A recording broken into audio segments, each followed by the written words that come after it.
Good day. Today is Wednesday, 11th June 2025, and I'm going to start this program by continuing from some of the comments I made in my program yesterday about the development of Ukraine's dirty wall.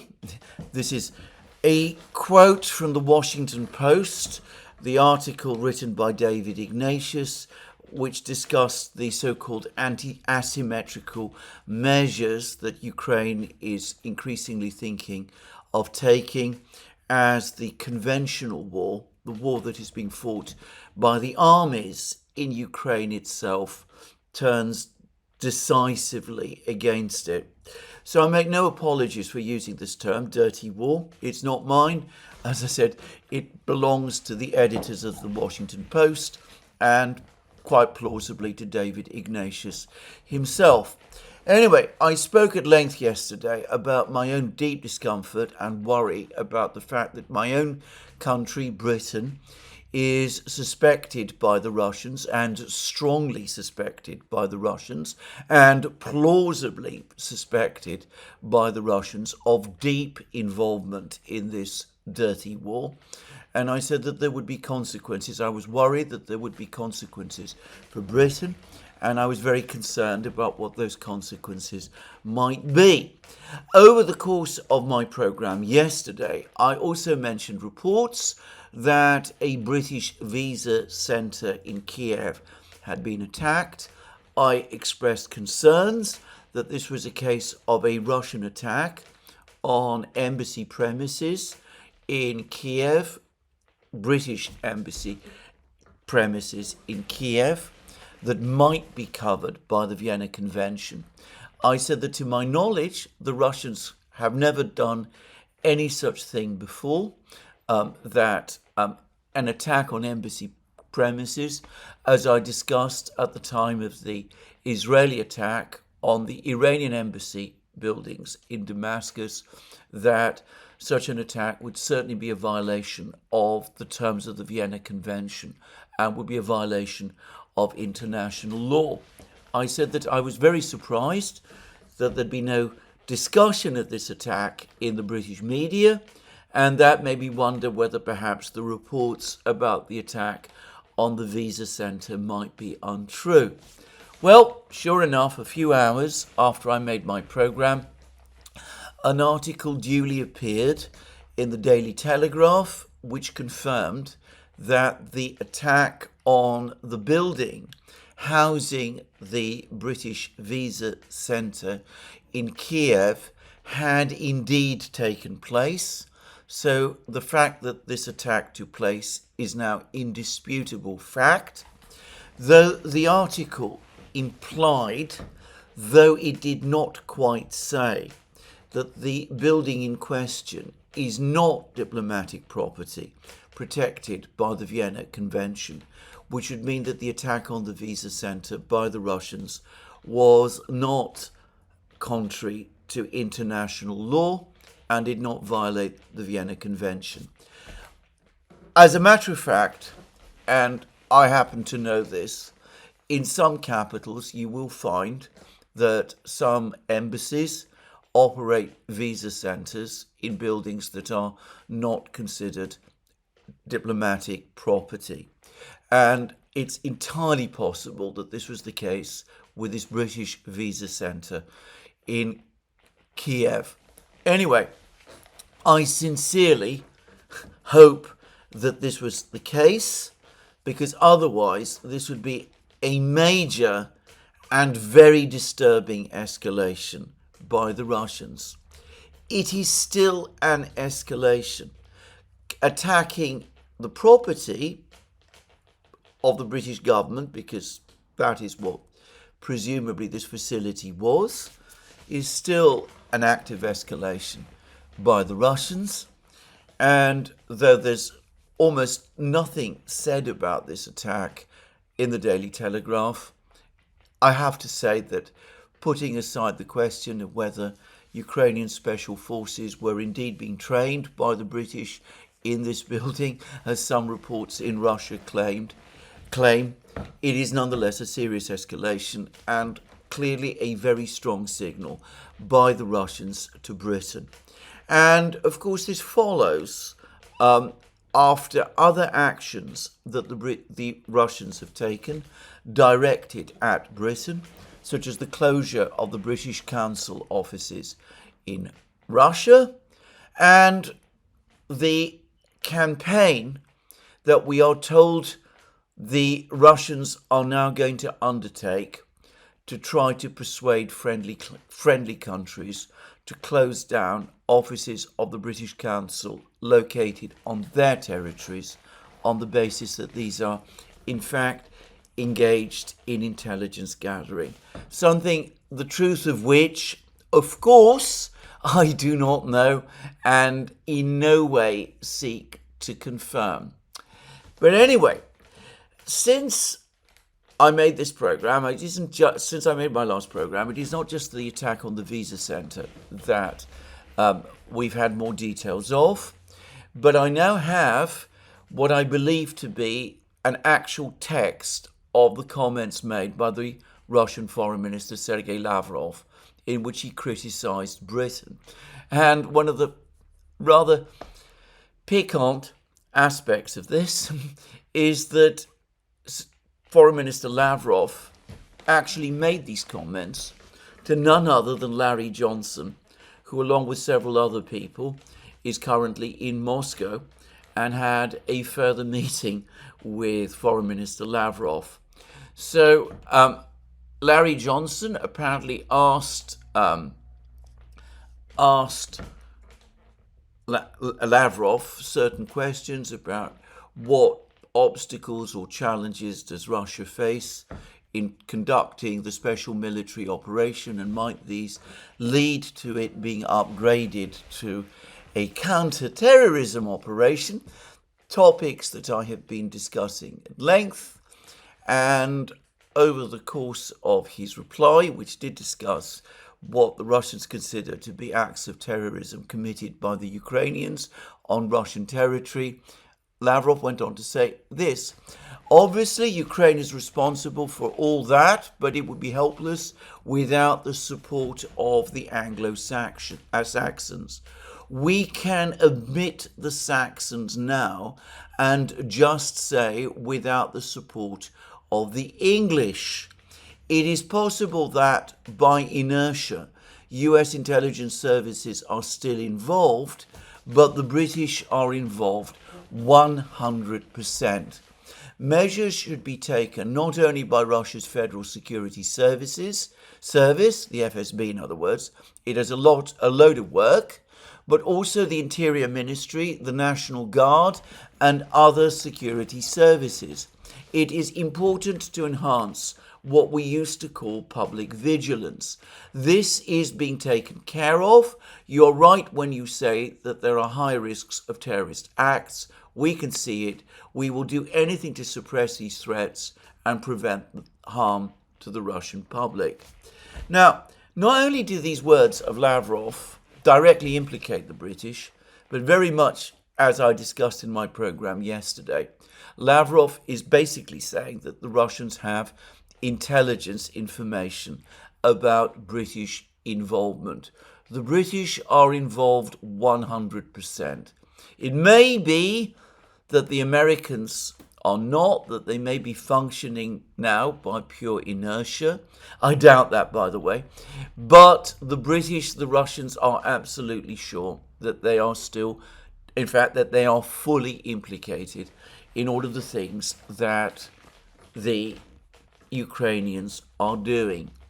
Now, at this point, I'm going to say something else. I believe that quietly, in some unannounced fashion, a decision to upgrade security, to convert some aspects of the SMO to a counterterrorism operation was probably made some time ago, perhaps 6 weeks or so, or roughly then.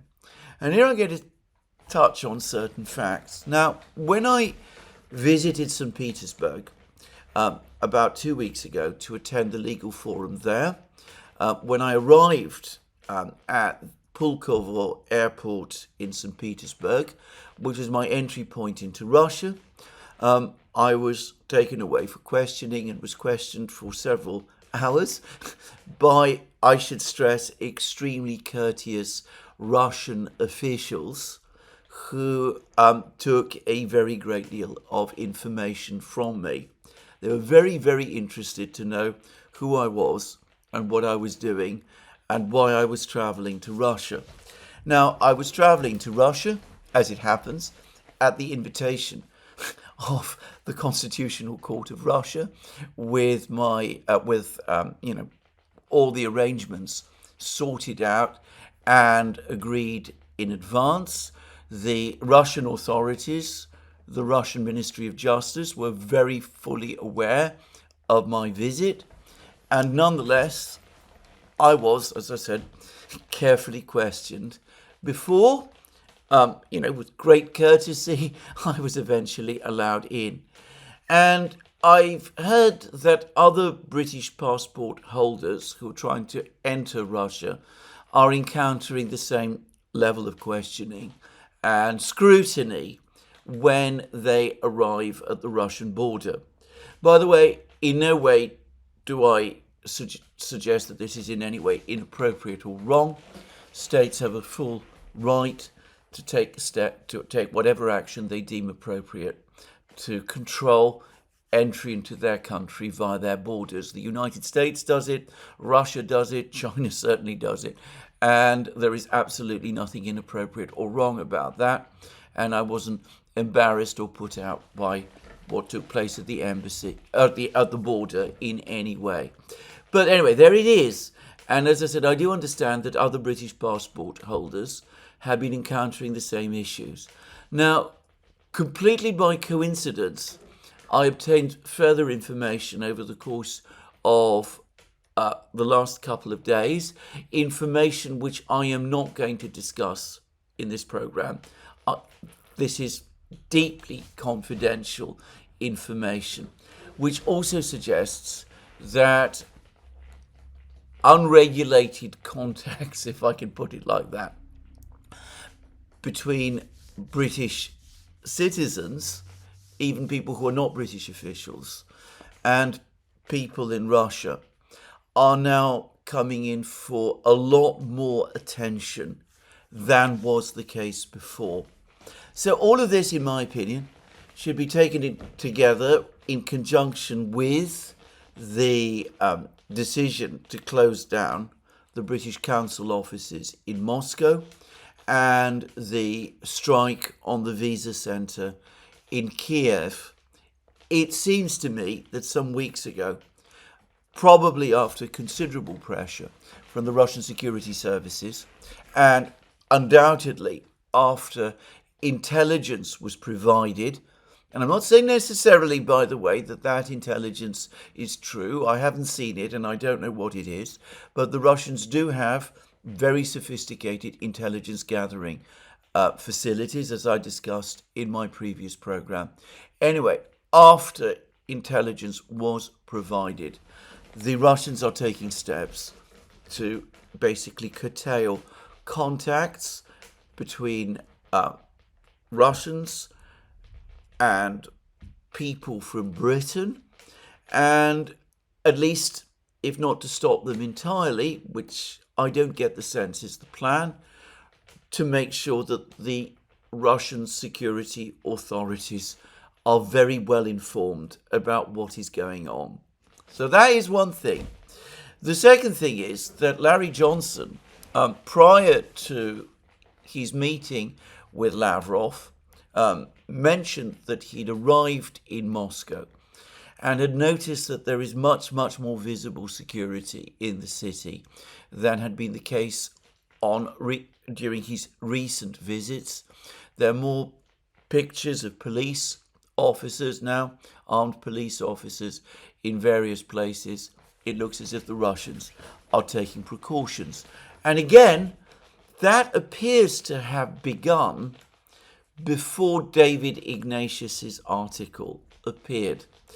I am going to suggest that the Russians have probably got wind for some time that the Ukrainians and perhaps the British were up to something. They probably didn't realise that it was going to be the attack on the strategic bomber bases or the railway attacks that took place in Western Russia. But they have been already making decisions even before those attacks took place. They've gradually begun to tighten security.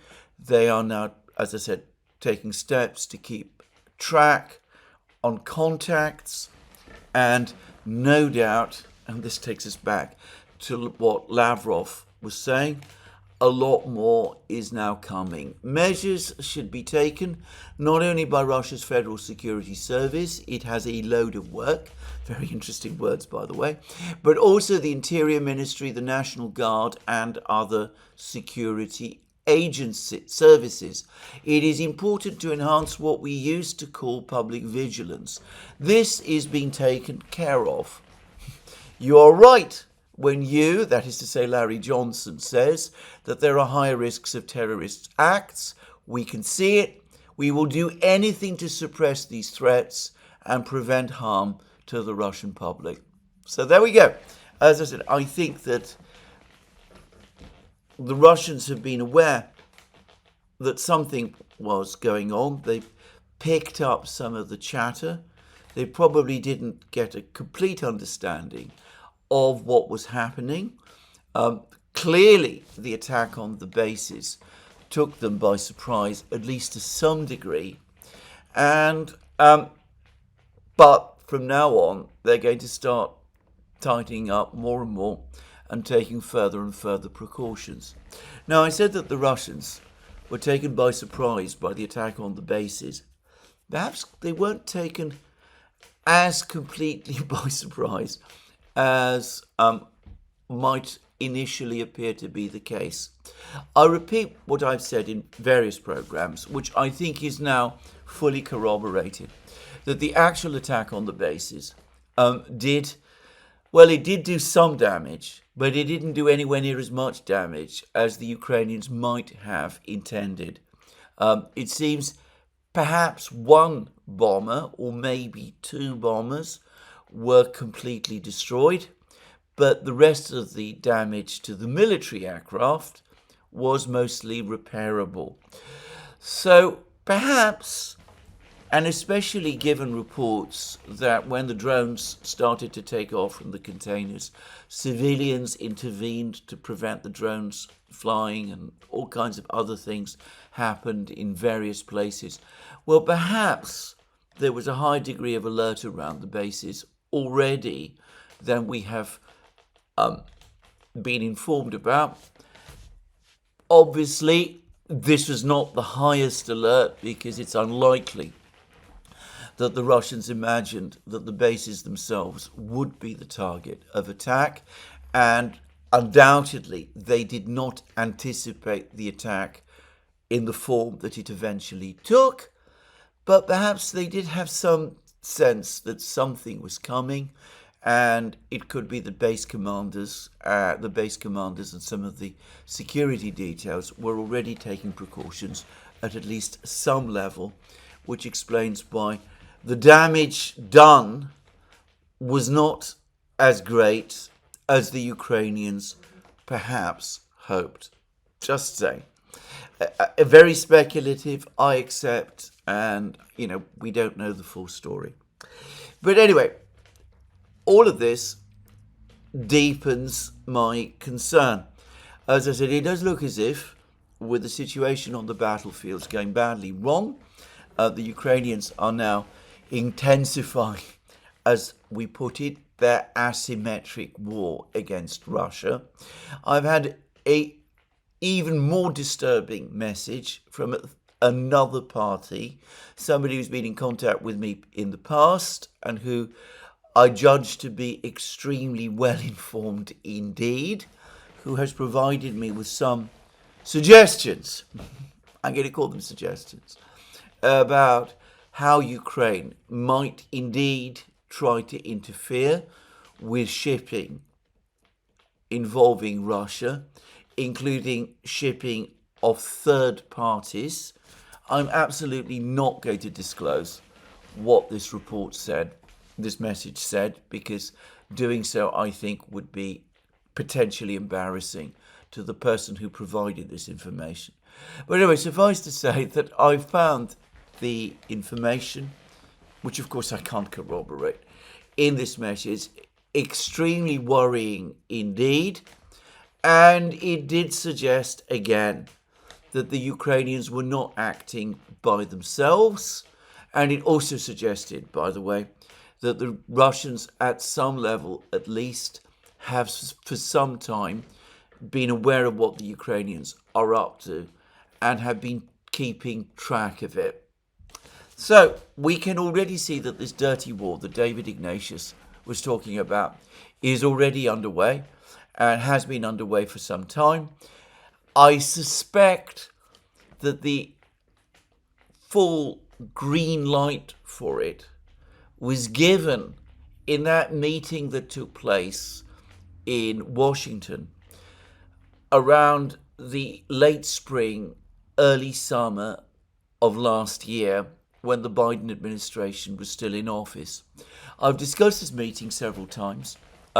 It's a meeting that whose existence was confirmed in an article, I think, by the New York Times. No other media outlet has discussed it since, though the detail provided made it absolutely certain that the information about the meeting, to the extent it was provided, was true, and that the meeting did actually take place. Anyway, at this meeting, according to this American news report, the Ukrainian military chiefs, the security and intelligence chiefs, over the course of this visit to Washington, informed the Americans that Ukraine was losing the conventional war, that there was no way the trajectory could be changed in conventional terms, and that the only way to try to redress the situation was through asymmetric means. And I've discussed in previous programs that asymmetric means seem to me to suggest this campaign of assassinations that the Ukrainians have conducted on Russian territory, the Kursk operation that the Ukrainians launched in August last year, which, as I have discussed in many programs, was obviously and clearly intended to seize the Kursk nuclear power plant. And, well, I'm going to suggest that not just those two steps, but also all of the various other steps that I've been hearing about, and one of which we have seen with the attack on the strategic bases, and of course the sabotage attack on the railways in Western Russia. So we can see that this pattern has already been developing, and the Russians at some point became aware of it, and perhaps 6 weeks ago, or perhaps earlier, or perhaps later, they began to take precautions. Now, this kind of thing has a terrible habit of getting out of control. This is exactly what happened in the 2000s during the period of the insurgency in the Caucasus, which the Russians were fighting. It became again very clear very early on, after Putin became acting Prime Minister of Russia in 1999, that the Russians were going to prevail in a conventional war. And a decision appears to have been made at some point to, shall we say, use asymmetrical, or if you prefer, terrorist methods to try to keep the Russians off balance and to push the Russians to make concessions in order to redress, if you like, the conventional military advantage, which was overwhelmingly in Russia's favor. And a whole series of events then took place. There was the Beslan school siege and massacre. There was other operations of various descriptions. I'm not going to describe them.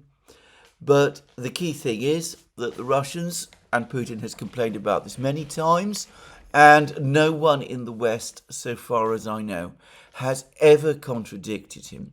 Anyway, Putin has said many, many times that the insurgencies, the jihadi fighters who were doing these things had at least some level of backing and support from the intelligence agencies of the Western powers. Again, let me stress, I don't know the full truth of this. I don't know the truth of any of what Putin is saying. All I am saying is that that is what he said. And we can see that the same pattern is now repeating itself. The conventional balance of the war has now tilted decisively in Russia's favor in Ukraine. There is therefore, starting from that discussion at that meeting in Washington last year, a growing trend to move to what is euphemistically referred to as asymmetric warfare. This is now escalating, and the Russians are responding and taking precautions. Now, yesterday I spoke about my own dismay that my own government, Britain, was either involved or suspected by the Russians of being involved. There's been no comment about any of this over the last couple of weeks by the British authorities. The British authorities, for example, have not condemned in any way the attack on the railway bridge with the train that was passing over it. They've made no comment that I'm aware of about the drone attacks on the Russian air bases. They've not commented about any of these matters. Certainly they have made no criticism of Ukraine about them, and nor, of course, have they commented in any way about the Russian allegations of British involvement in at least some of these operations. All of this, as I said, causes me serious concern. I think great alarm would be a more accurate term, and I think it is very urgent, as I discussed in my program yesterday, that we had a proper, serious, and if possible, open discussion in London as to what exactly is going on and what we are doing, if only to get ourselves out of this thing before, as I said, it does get out of control in the way that it did in the 2000s with the insurgencies in the Caucasus.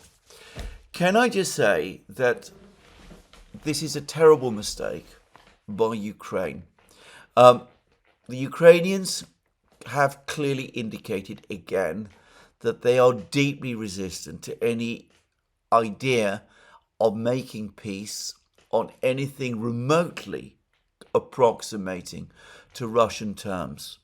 They continue to insist on peace on their terms, even as they are losing the war.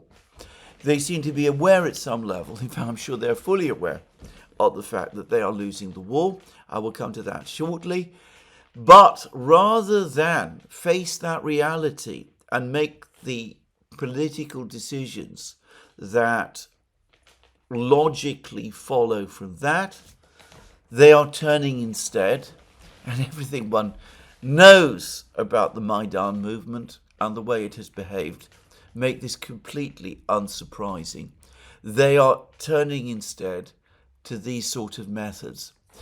In any contest of this kind, they are massively outmatched by the Russians if the Russians decide to deploy the full toolkit of resources that they have at their disposal. In the 2000s, a much weaker Russia, as it was then, demonstrated that very, very clearly. The dirty war that was fought at that time ended in a complete Russian victory, and the alienation from the jihadis of the population of the Caucasus, the northern Caucasus, which became deeply alienated and unhappy with the methods that were being used. I predict that exactly the same thing will happen if the Ukrainians turn to this kind of thing.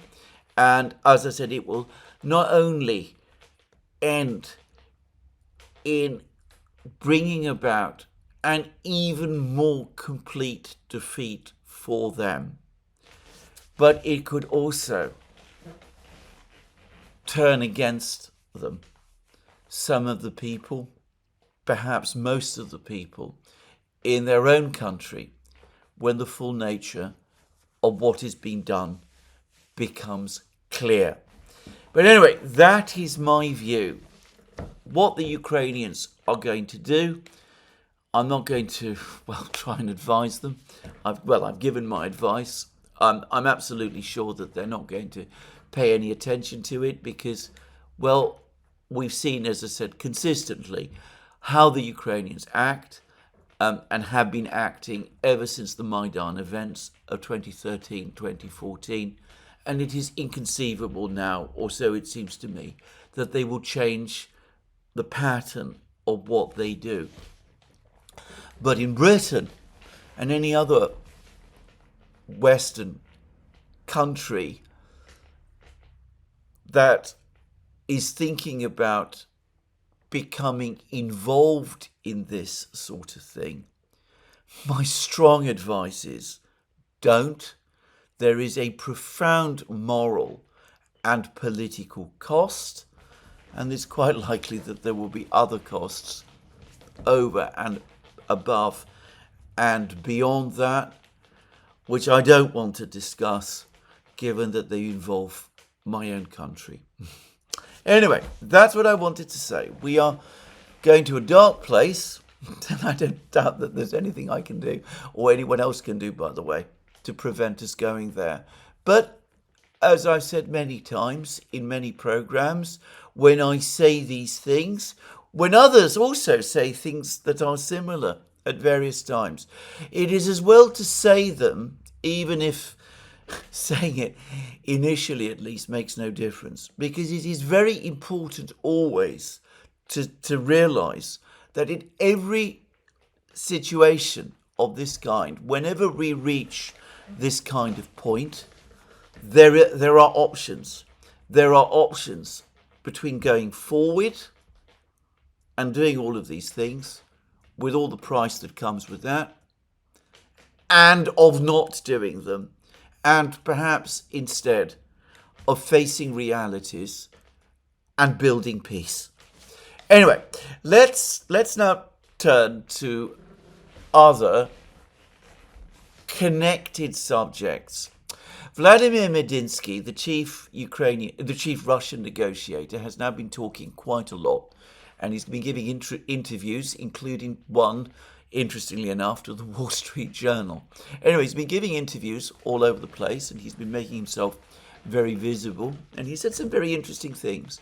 He said that when he met with the Ukrainian negotiators in Istanbul on the 16th of May and the 2nd of June, he noticed a few things about them. Firstly, he got the strong impression that these were people who are exhausted by the war and who would love to see it end, who, left to themselves, would be very anxious to negotiate an end to the war. He said that in contrast, however, to the negotiators, the Ukrainian negotiators he had to deal with back in 2022, it seemed to him that this time the Ukrainian negotiators were under very tight control from Zelensky in Kiev. They were not allowed to make any significant or substantive moves. They were under very, very tight instructions. And, he gave impressions that when the Russians were saying their various things, they were embarrassed and they were looking at each other for guidance, and they were afraid about what they might say. Medinsky also provided further details about the collapse of the April 2022 negotiations. He spoke about the fact that he was impressed by the caliber of the Ukrainian negotiators at that time, including their chief negotiator, David Alhamia. He said that the deal that was done was undoubtedly wrecked after discussions between Zelensky and American and British officials. And he also, importantly, said that he thinks this time it's going to be more difficult because of the constraints to reach a negotiated solution, though Russia itself remains willing to achieve one. He said that the Ukrainian negotiators, unlike the Russians, came to the negotiations in uniforms, military uniforms, and this was clearly intended to signal to the Russians that the Ukrainians have every intention of pressing on with the war. The negotiators themselves might not want that, but that is clearly what the leadership in Kiev does. There's all interesting comments. Medinsky, incidentally, has got into something of a row with the NATO Secretary General, Mark Rutte. Rutte has been speaking, I think, in frankly, unhelpful terms. He wouldn't say so. But anyway, he has again been repeating that, the Russians are coming and we've got to take steps in Europe and in NATO to prepare for that. He's made a very interesting admission that the Russians produce in 3 months as many weapons and munitions as the entire collective West does in a year. So much, one would have thought, for the gas station masquerading as a country, though unfortunately that dreary trope continues to be repeated by far too many people, despite all that has happened over the last 3.5 years. But anyway, they still trundle that out. Anyway, alongside all of that, Rutte has said something very insulting things about Medinsky. He said that the fact that Putin has sent this historian who talks all the time about events in the 12th century shows that he is not really interested in peace. The only kind of person who's in a position to conduct peace is Putin himself, and he needs therefore to agree to Zelensky's unceasing demand for direct negotiations between Putin and Zelensky himself.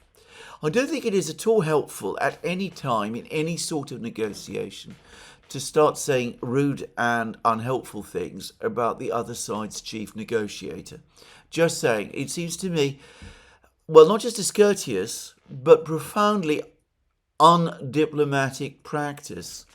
The Russians proposed the negotiations.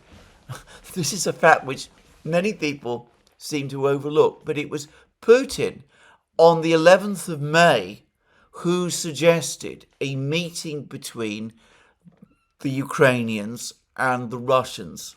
Up to that time, the Ukrainians had resisted that idea, and of course Zelensky still has the October 2022 decree which actually prohibits it.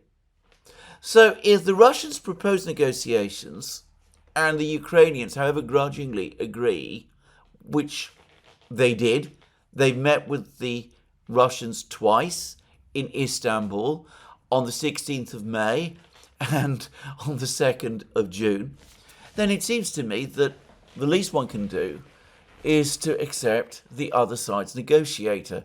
The idea that the Western powers, the United States, Ukraine, and the Europeans, have the right to pick Russia's chief negotiator is absolutely bizarre.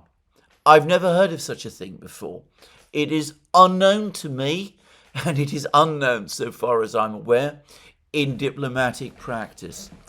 these rhetorical and sarcastic performances that Western leaders, at least European leaders, like to engage in, trying to score points off the Russians, achieve nothing except to sour an atmosphere, which seems to me a profoundly illogical thing to do at a time when Ukraine is losing the war. Anyway, Medinsky, of course, is not the man to let any of that pass. He took umbrage also not just to Reuter's insulting description of him, but also to Reuter's insistence that Ukraine has been an independent nation for 1,000 years and all of that, going all the way back to the 12th century and beyond. In fact, no doubt to Rurik himself in the 9th century, and the establishment of what is today referred to as Kievan Rus, though at that time it was called just Rus, just saying. Anyway, Medinsky has said, well, it might be helpful if before he speaks, Mr. Reuter took the trouble to familiarize himself properly with some of the history. And if Reuter wants this as a historian, Medinsky, is in a good position to suggest some proper history books. Again, this is a complex enough conflict already, and I think for Westerners, for outsiders, to involve themselves in it, to interfere and to try to write the history of Russians and Ukrainians and of the Eastern Slav peoples is profoundly mistaken, and it is absolutely not something that I would do as an outsider, or would advise anybody else to do.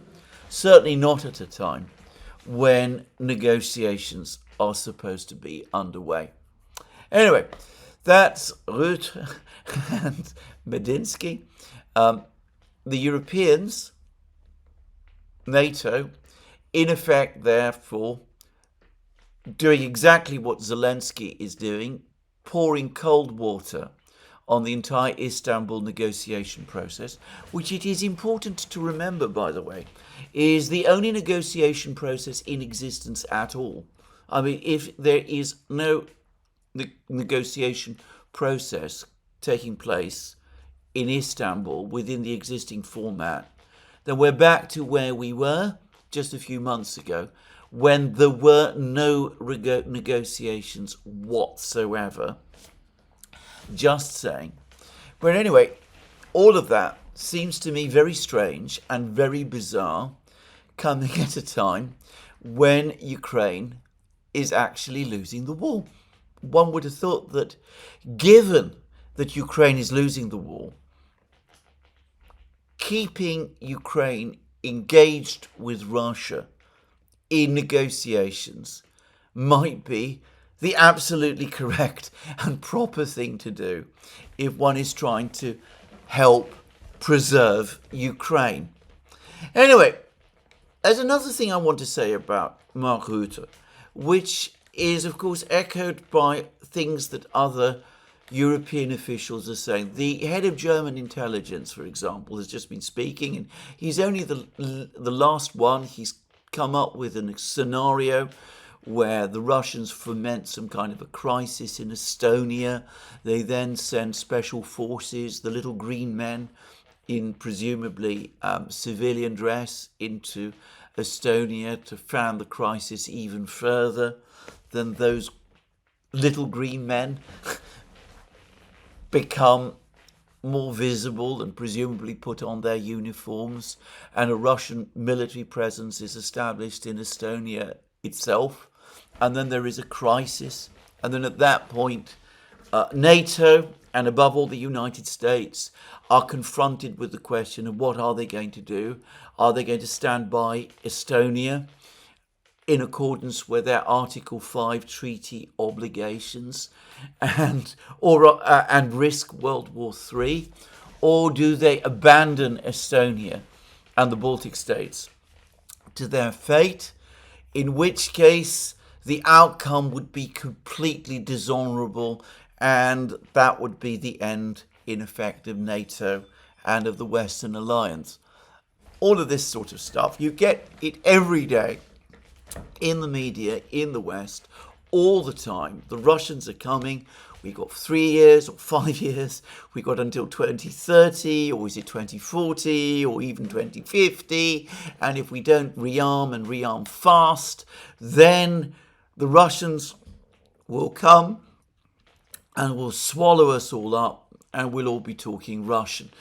There's actually somebody who's come along and said that very thing.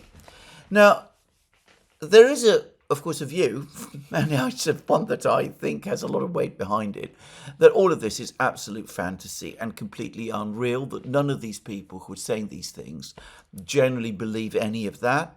After all, no one in Moscow has ever expressed the slightest interest in doing any of these extraordinary things, taking over the Baltic states, conquering Scandinavia, subjugating Western Europe, marching on Berlin again, doing any of that sort of thing, re-establishing the old Soviet sphere of influence in Eastern Europe, driving the Americans out of NATO. You will never find not a single Russian official from Putin down who has ever at any time expressed the slightest intention to do any one of these things at any time.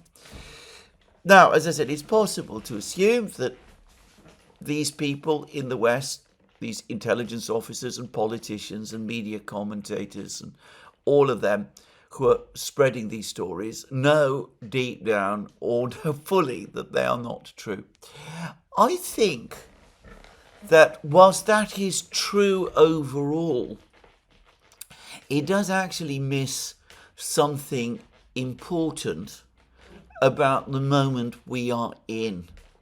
And that is that we're now 3.5 years into a conflict which began in February 2022, in which the entire power of the collective West, of the Western world, was brought to bear against Russia, the declining empire, the gas station masquerading as a country, the house of cards, which one only had to blow at to see it fall down. Anyway, the entire power of the collective West has been brought to bear against Russia. And the Russians are not only still standing, but they're actually winning. They're winning on the battlefields in Ukraine. They're pushing the Ukrainians back. They're gaining more territory every day. And their economy has withstood the sanctions blow and continues to grow. In fact, Kirill Dmitriev, the head of Russia's direct investment fund, a person who, of course, has become, in some respects, Steve Witkoff's main interlocutor whenever Witkoff comes to Moscow and has meetings with Russian officials. Anyway, Dmitriev, in response to certain comments made by EU Commission President Ursula von der Leyen, who has been talking about the EU's utterly fantastical 18th sanctions package, which I'll come to in a moment. Anyway, Dmitriev has pointed out that Ursula seems to be completely unaware of Russian economic realities and continues to be, despite everything that has happened over the last 3.5 years. So the 18 sanctions package is going to supposedly impose sanctions on the Nord Stream pipelines. Now, these pipelines are out of action, or at least in part destroyed. So imposing sanctions on them seems somewhat absurd. In reality, of course, these are not sanctions against Russia. These are EU sanctions, I discussed this in a recent programme, that Friedrich Merz wants to impose, and they are really directed not at Russia at all, but at Donald Trump and the United States. They are intended to kill off American ideas of getting the Nord Stream pipelines back in operation in some kind of enterprise between the Americans and the Russians, just saying. But anyway, Ursula von der Leyen said in relation to that and in relation to the equally bizarre proposal to reduce the energy cap on Russian oil to $45 from $60 for ships that carry Russian oil, the fact that the energy cap has been largely ignored in the international oil markets isn't something that seems to worry Ursula von der Leyen very much. Anyway, she then said that energy revenues account for half the Russian budget, the Russian government's budget. And Dmitriev shot back, this is simply not true. They account for a fifth, not half, of central government revenue in Russia. And he's right. Now, a couple of years ago, energy receipts accounted for a fifth of Russia's consolidated budget. This is the budget of regional governments, of the regions, and of the central government taken together, which, by the way, to my knowledge, is almost always in surplus. Just saying. In Russia, by the way, 70% of spending, state spending, is done by the regions. Around 30% is done by the central government. And this is something, again, which many people in the West don't understand. Anyway, once upon a time, not so long ago, as I said, it was 20% of this consolidated budget that was accounted for by energy spending. Now it is 20% of the central government budget.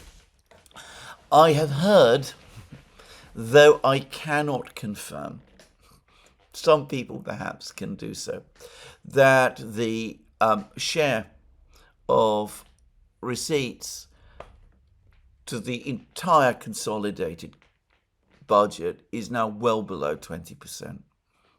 And I've also read, by the way, that in terms of Russia, Russia is one of these countries that is least dependent for, that has the smallest, one of the lower shares, lower GDP shares that are related to export earnings. So export earnings make a much smaller share of Russian GDP than they do in, say, Germany.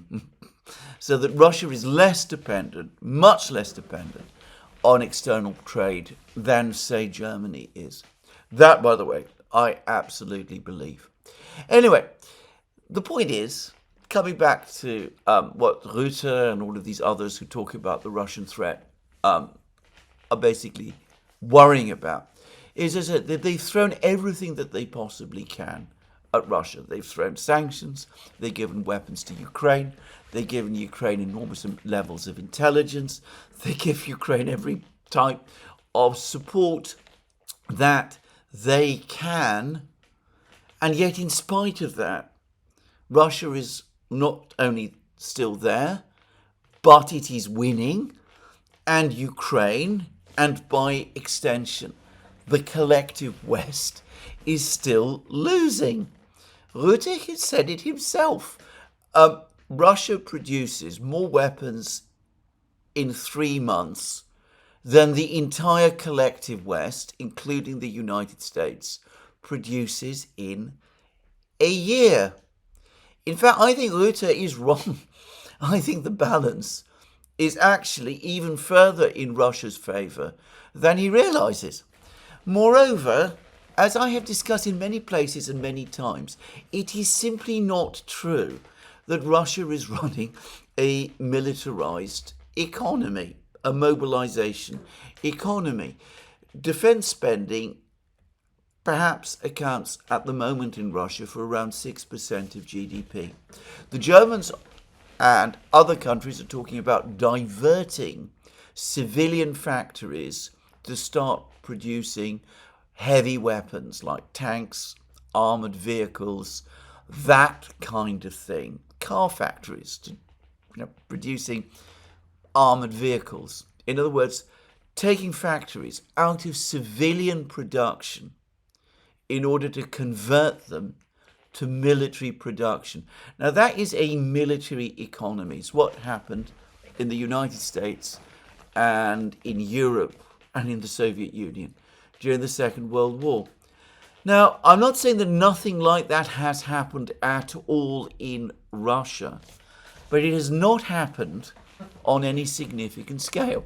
I do not know of any car factory, for example, that manufactures civilian motor cars, passenger cars, converting to armored vehicle production. I mean, I simply have never heard of such a thing. I'm not saying, as I said, that there isn't some elements of that going on at some points in the system. But back in 2022, 2023, there was a lot of factory space in the car industry in Russia that was lying idle because of the effect of the sanctions and of the collapse at that time in demand for passenger cars in Russia. It would have seemed an obvious and logical thing to do at that time in Russia to convert these factories to producing military vehicles for the army in the war, or at least to attempt to do it. But nothing like that seems to have been done. On the contrary, if you actually look at what has been happening in Russia over the last couple of years, civilian production, output of civilian cars has, with some setbacks, overall significantly increased since the height of the 2022 crisis. And this is true, by the way, of other sectors. I believe it's even true, for example, of trucks, heavy vehicles, of rolling stock, of most areas of production for the civilian economy. Production is actually growing. It is not falling. There's not been a general conversion of civilian factories to military production, as one would expect to see in a mobilization economy, and as is now being talked about in the West. And yet, notwithstanding that the Russians are producing weapons, mostly, perhaps largely, on the basis of their existing military industries, they are massively outproducing the West. It is difficult, I think, to understate the degree of shock that is causing. It is something that no one, not a single senior official in any Western government imagined before February 2022. I know of people outside government, I've spoken to some of them, who undoubtedly were aware of it or did anticipate it to some degree. People who have actually been to the factories and have looked at them and know how the Russian industrial system is organized. But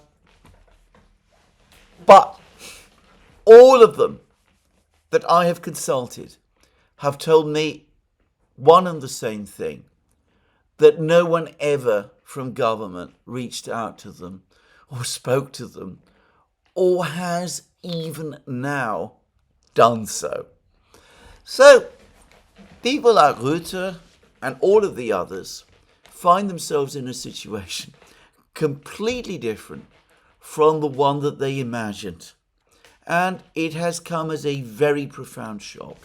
And though I don't really believe that any of them genuinely think that the Russians really are coming for them in the way that they say, I would just, by the way, quickly add that in relation to the Baltic states, to this elaborate scenario that Mark Rutte has outlined, what it demonstrates to me is the enormous strategic mistake that NATO and the Western powers made by admitting the Baltic states into NATO in the first place. I remember it being pointed out at the time by people in the West that it made no sense at all to introduce into NATO three very small countries that lack the ability to defend themselves and which had a history of very, very bad relations with Russia. That it was a hostage to fortune and that it could very easily blow up one day in NATO's face, creating exactly the dilemma that the head of German military intelligence is now talking about. But fortunately for NATO and for the West, I don't get the impression that the Russians are really planning on doing anything of this sort. And I don't think anybody in the West, in Europe, really believes it. But going back to an article that was written some months ago by the blogger whom I only know as Aurélien, and who writes very, very interestingly on international questions, the fact nonetheless remains that what the Europeans, along with the Americans, have collectively done is that they have woken a sleeping bear, a colossus on their eastern border that they grossly underestimated and which they would have been very, very much wiser to keep asleep. So one could sense the agitation and the nervousness and the alarm, especially given that the Americans, who are ultimately the only people who could perhaps provide some level of balance against this colossus in Europe, that the Americans look like they're becoming increasingly disenchanted with the whole enterprise and are giving further signs of leaving. And that is precisely what they're now doing. Donald Trump has admitted that the United States has shortages in its inventories because Biden gave away so many weapons to Ukraine. Pete Hegseth, in a rather stormy session in, I believe it was the Senate, confirmed that the United States is going to cut its military financial aid to Ukraine in 2026. The funds allocated for Ukraine by the Biden administration last year will continue to be provided over the course of this year, but after 2026 they're going to start to reduce and reduce sharply. The Americans, I think, to even more and even greater European concern, are pressing on with their discussions with the Russians about normalizing relations. There have been 2 meetings so far in, I believe it was Ankara. The meetings were mostly connected with resuming work on embassies. The Russians have apparently now provided the Americans with what they say is a route map to resolve remaining problems, including the vexed issue of the return of the diplomatic property that the Americans back in 2016 seized. And what will, I suspect, alarm the Europeans even more, the Americans have apparently agreed with the Russians that the next normalization talks are going to take place not in Turkey, but in Moscow. American negotiators are coming to Moscow, and they are going to be talking with the Russians in the Russian capital about the normalization of relations between the United States and Russia. All of this inevitably is going to feed European doubts. Well, there it is. There is a simple solution to all of these problems, which is to make peace. Instead of insulting Russia's chief negotiator, why doesn't Mark Rutte do something else, something far more useful, which is to pick up the telephone and call his opposite number in Moscow and say, can we meet and shall we talk? And maybe the time has come for us to have a proper meeting to discuss all of these various issues, these various future issues, to find out what your real intentions are in the Baltic, in the Black Sea, in Scandinavia, in the Arctic, and all of those things. Might it not be a very good idea if President Macron, who recently appointed himself chief negotiator on behalf of the Europeans, superseding Kaja Kallas, actually acted on that and did the same thing, telephoned Putin, who, by the way, will not want to receive his call, but that's another matter. I mean, he will accept the call, but the Russians have made it pretty clear that they have little time for Macron anymore. But might it not be better for Macron if he also called the Kremlin, spoke to Putin, and arranged a meeting with him? Why is it always left to people like Orban and Fico to try to maintain contacts in that kind of way and then face all of the abuse from all of the other Europeans that is directed at them? Well, will the Europeans do any of these things? Of course not. And in the meantime, as I said, Ukraine's situation on the battlefronts deteriorates.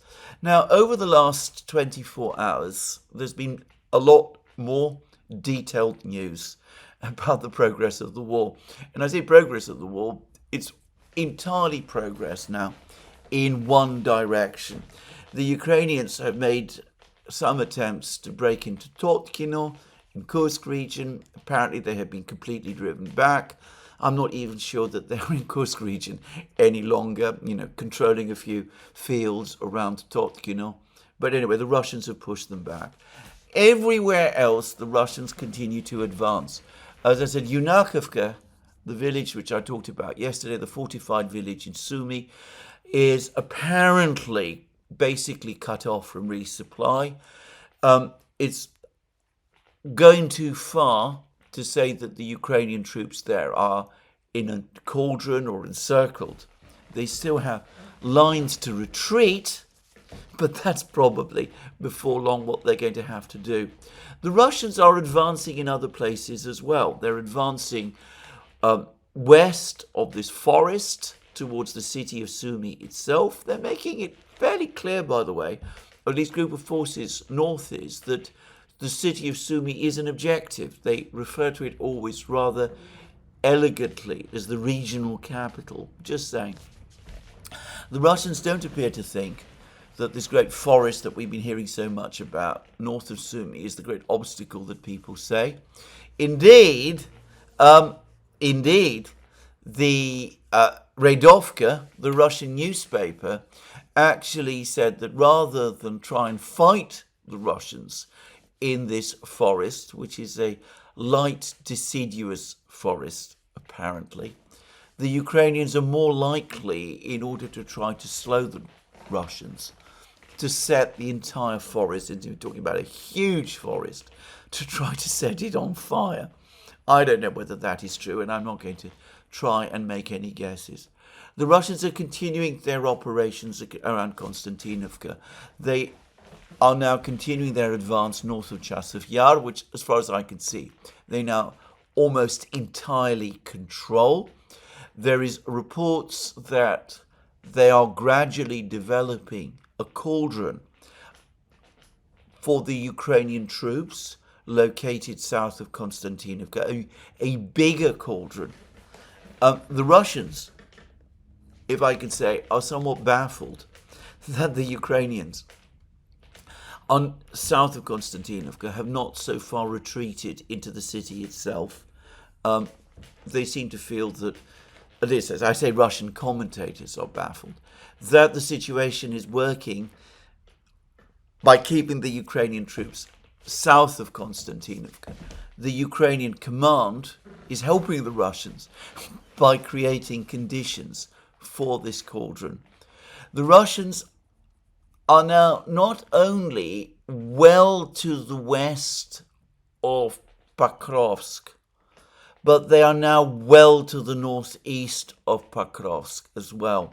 There are reports that they are edging closer all the time to the village of Novoekonomichny, and that they're already in a position to threaten Pokrovsk's supply lines from the north.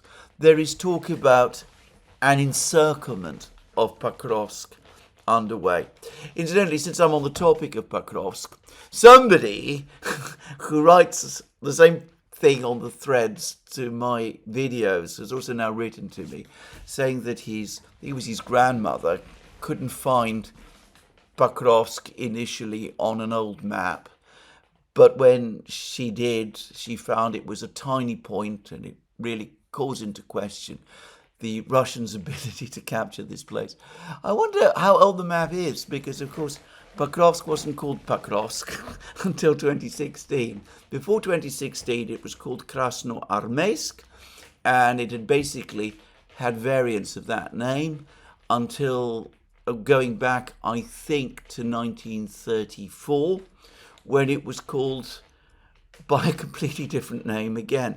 So maybe this person's grandmother is looking at the wrong Pokrovsk. There are no doubt villages in Ukraine by that same name, but this is an important and fairly large settlement, which in Soviet times peaked with a population of 80,000.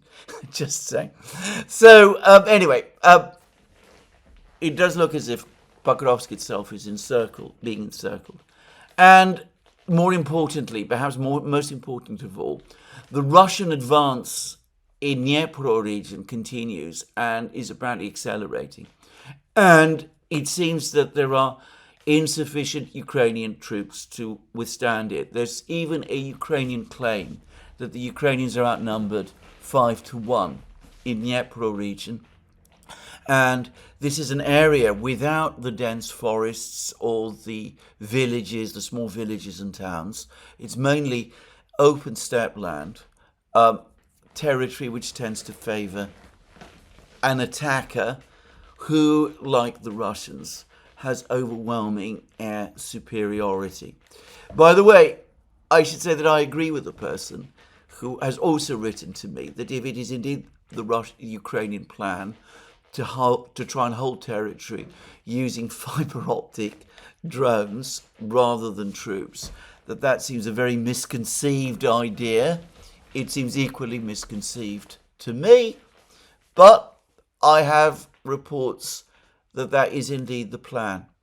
Anyway, given all this, would it not be wise, as I said, instead of insulting Russian chief negotiators, talking in chilling terms about the Russians intending to march on Europe, threatening the Baltic states, coming up with absurd and far-fetched sanctions of pipelines which are not even operating, all in the midst of a massive budgetary crisis in Europe? Would it not make better sense to talk? Well, I have been saying that for years. Instead, we're going to plunge into the dark horrors of asymmetric warfare. It seems that however bad the situation is, we can only manage to make it worse. This is where I finish today's program. Let me remind you again, you can find all our programs on our various platforms, Locals, Rumble and X. You can support our work via Patreon and Subscribestar and by going to our shop, links under this video. Don't forget also that you can tick the like button to this video and check your subscription to this channel if you've liked this video and like the work of this channel. That's me for today. More from me soon. Have a very good day.